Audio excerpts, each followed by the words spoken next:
руснаците играят за първия гейм в този матч.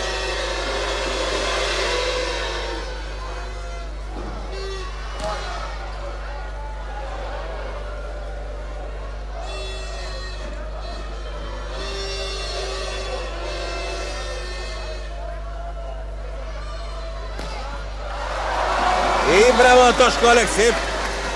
Два опита за атака. При първият руснаците отразиха удара му, при втория обаче никакъв шанс за Вербов. 18-24 Владо Николов.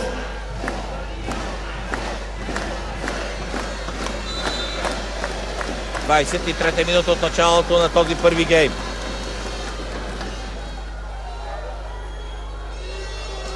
Сиво Желез. Аут. 19-24. Беше се поуспокоил Данеле Баньоли. Сега виждам как италянецът скочи нервно от стълчето и веднага поиска прекъсване. Въпреки че отбора му има още 5 геймбола, Баньоли не иска да изпуска инициативата и точно за това поиска прекъсване. 30 секунди за двата отбора, но този тайм-аут ще бъде за сметка на руския отбор.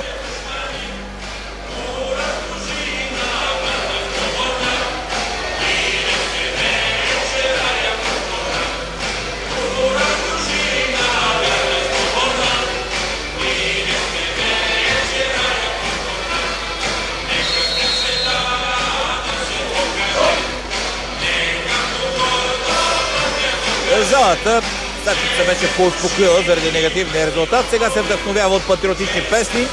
Отново Теди Джорджо, страхотен модератор, прави невероятното Теди Джорджо. Тези 5500 зрители да бъдат седми играч на България. А сега Владо Николов изправя публиката на крака. 20-24.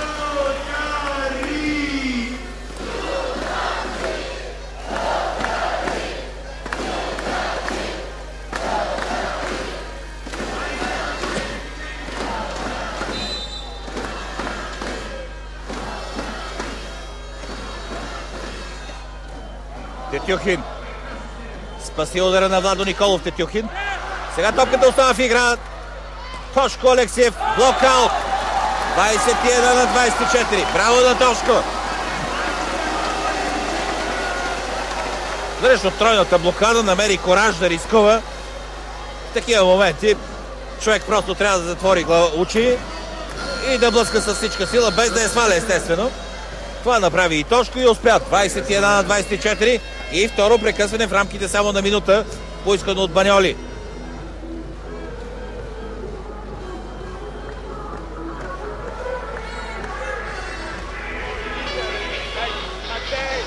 Силни минути са нашите, но струва ми се малко позакъснели, дори твърде. След като позволихме на руснаците да водят с 24-18.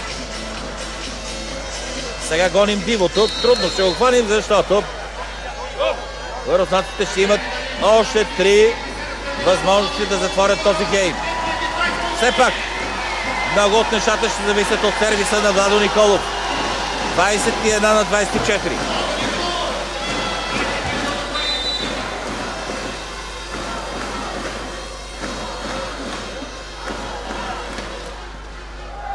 Аут!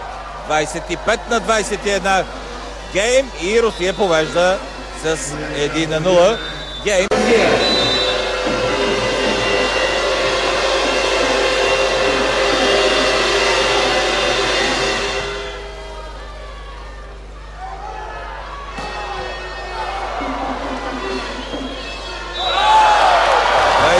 на 23. Очаквах това да се случи. Топката след спасяването от Тетюхин отиде много високо и оттам опитът на Сиво Желез да се прави на разпител доведе до тази грешка. Прекъсване сега за Баньоли. 21-23. Опъва нервите Баньоли на Матей Касийски. 30 секунди, в които общо Баньоли няма какво да каже на руснаците. По-скоро тези 30 секунди забавене ще изострят още повече напрежението в нашото поле. Матей не се чувства стабилен в последните матчове на сервис. Не може да намери добре топката, своя разбег. Има моменти, когато прилича на себе си. Знаем какво може на този елемент Матей. Пече неведнъж приза за най-добър изпълнител на сервис. И вчера имаше една серия. Днес, поне до сега, това не сме го видяли. Вербов. Казаков. 24-21.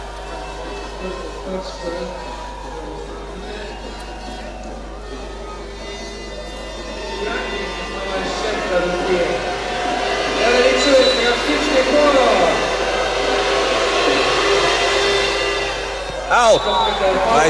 22-24. Андрей Жеков. Не, Краси Гайдарски. Краси Гайдарски ще изпълнява сервис. При мрежата обаче високият 217 см Казаков.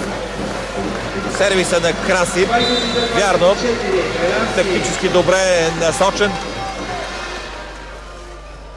Но Вербов отново даде възможност за успешно разиграване, завършено от Михайлов. 25-22.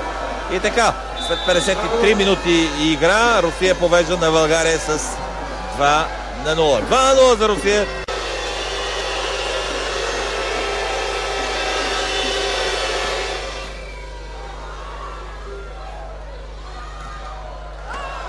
Вербов. Михайлов. 24-21. Няма никакво съмнение. При тези 3 матчбола руснаците трудно ще пропуснат победата. Разбира се, всичко е възможно, но при победа руснаците ще станат честия отбор, който като втори с най-добри показатели ще играе в Белград.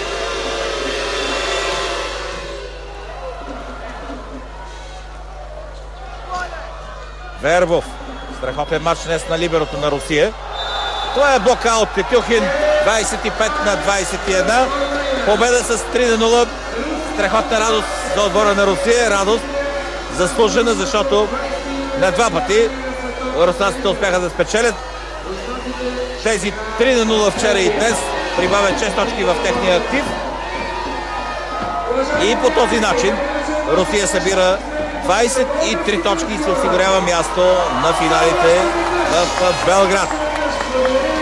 Останалите, които ще играят в сръбската столица, вече се знаят. Това е Куба. Отборът, който започна страхотно тази година в нашата група. Кубинците с победа срещу Япония и също с 23 точки, но те имат и още един матч. Русия, вторият отбор в нашата група. Домакините от Сърбия.